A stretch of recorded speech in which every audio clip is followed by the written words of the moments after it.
Hello, this is Pigsy doing another video. How are you? I hope you're well. It doesn't look too bad in the jawline. I try to lose weight. I think it's the salad. Salad's the key.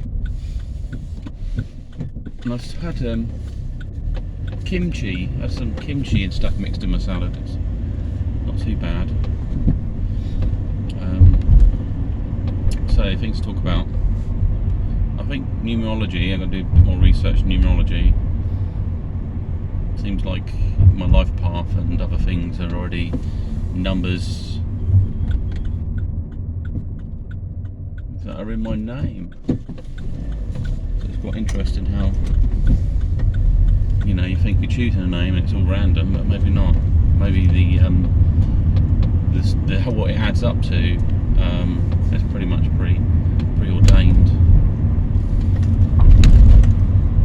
Or it just changes reality completely, the fabric of reality. Like you're at a frequency or something, you know? Sets it up. So this is the type of person you can be. But then again, it explains why some people are on the wrong path. Maybe they were given a name and the person changed the name. Or they might feel they want to change their name. It's one of them things, really. It's a bit like certain cultures. The zodiac plays a massive role. Got someone I visit. The son can eat whatever he likes, and the dad has to follow a vegan diet or something. I think he has a bit of say in, you know, how strict he is with it, but it's more of a religious thing. So yeah. So definitely look at that. Patterns, reoccurring patterns, like certain numbers. So 1, 6, 2, 5. Usually the 1 and 6 are together. So it's all about a 7, I think. But that might be just a part of the puzzle. And these patterns that turn up as well, if they're seen, I mean, I used to think they're just good luck, but I think they're just signs. The signs to say, you know, it could be make me aware of something, or it could be like a consciousness within the matrix trying to reach out and communicate with us if that's what's going on. It's just to say it kind of, this is like one stage of your existence, I guess. So I don't know, I'll have to look at that. Personal stuff. Oh yeah, I was looking at the rules of power. I think that's quite interesting. It's got things about basically how do you gain the upper hand, I think. Either by misdirection, distraction, you know, all these sorts of different tactics are in there. I think silence, how to use silence as an aid or an ally. If you try to weaponize it, I think people will expect you not to. If you're completely avoiding them, then they've got an issue. But if you use it as a measure to cause a measured response, so that they need you or want to communicate with you, then you can kind of drip feed some of that. It's punishment and reward sort of thing.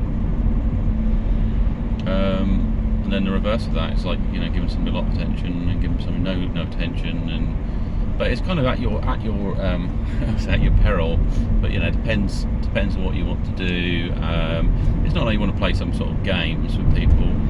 You just want to make sure that you're in a good position, like an advantage. I mean, there is a kind of social intercourse with people, and if you're a particular type or just flowing down in one direction, you're kind of predictable, and other people categorise you, you know, based on what use you have to them. So, like if you're overindulging them with attention, they use you when they want things done because they think, oh yeah, they're desperate for attention, so they're happy to do everything I want.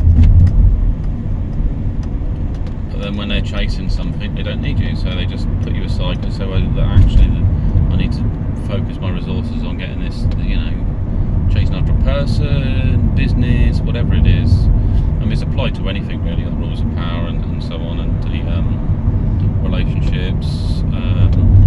If your butt hurt a bit, you feel a bit sort of bitter, that could take a lot longer if you just let it manifest in a bitterness. But it'd probably take about a year. You just basically want to clean the slate, memories, everything. And then on top of that is extra time you might have spent or more ingrained memories to sort of remove, really. You just have to think, well, time to forget about it all. You put it down to experience. remember is just like a simulation in my mind of a memory based on information I've collected, and it might be not the true picture. It might be because I've had a bad day, and that was like the cherry on the cake, really, but it's not really. So not a positive thing, but however, that's right. It was the straw that broke the camel's back or something, So, but because of that, you've got these extra emotions that don't need to be there, that are churning away. So yeah, I've nothing to do with people, and also you want to be your normal self, but then elements of unpredictability are always good. So like, if you fall out with someone, maybe you should just avoid them for a little bit, and then until you're in a position where you're totally different, and then you just got to manage yourself slightly different. So it could be they expect you to act a particular way, and you might do, and then you might pull back, and you might or you might deflect onto someone else, or you might do something, just kind of vary it a bit, really. I don't want to go that way, sorry.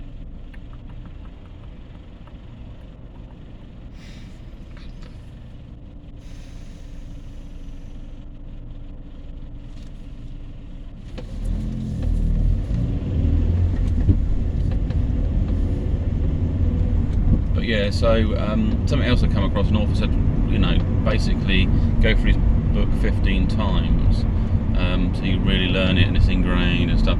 But really what you got to do is take the core lessons from it and then drive them into your mind. That's probably better.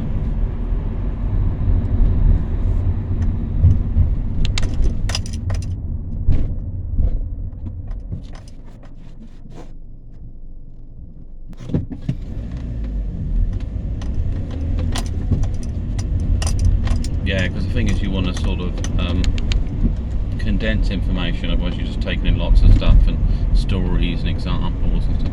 That's probably not my point. And then a lot of people are just kind of they're using a strategy to win, but they're not thinking that actually they need to change themselves. If they can't change themselves, then maybe just need to move on. So something may be required. It's a bit like dating. I'm not interested in chasing anything, because I get attention from people I think, no, it's not really going to work, or it can be economic reasons and stuff. And so my strategy is looking overseas and getting a taste of what's going over there, really. But there's no guarantee, so yeah. And another paranormal thing we'll talk about is I went out with a client, and there's a crossroads in a place called in Arborfield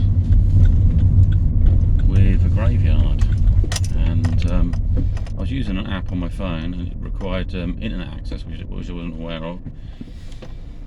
But when it goes in this particular area on the crossroads, it loses all signal. So it must be like a portal or something there. Something that's disrupting it. It seems strange, just this small area that there's no contact. Not unless there's something under the ground that the road's on top of. So maybe something's buried down there. Find out there's a craft down there or something. And I tried it twice. So I went through the crossroads, and on a return I looked at it, and the internet dropped to nothing. It was just like no connection as would come up.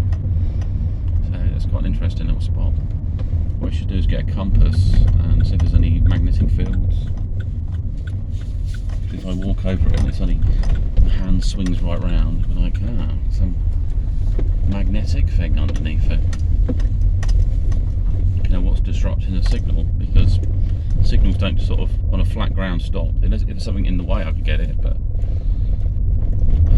yeah, a bit odd. Anything else?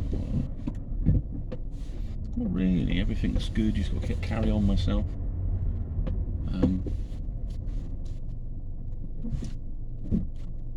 Keep fighting as I do. And anyway, speak to you.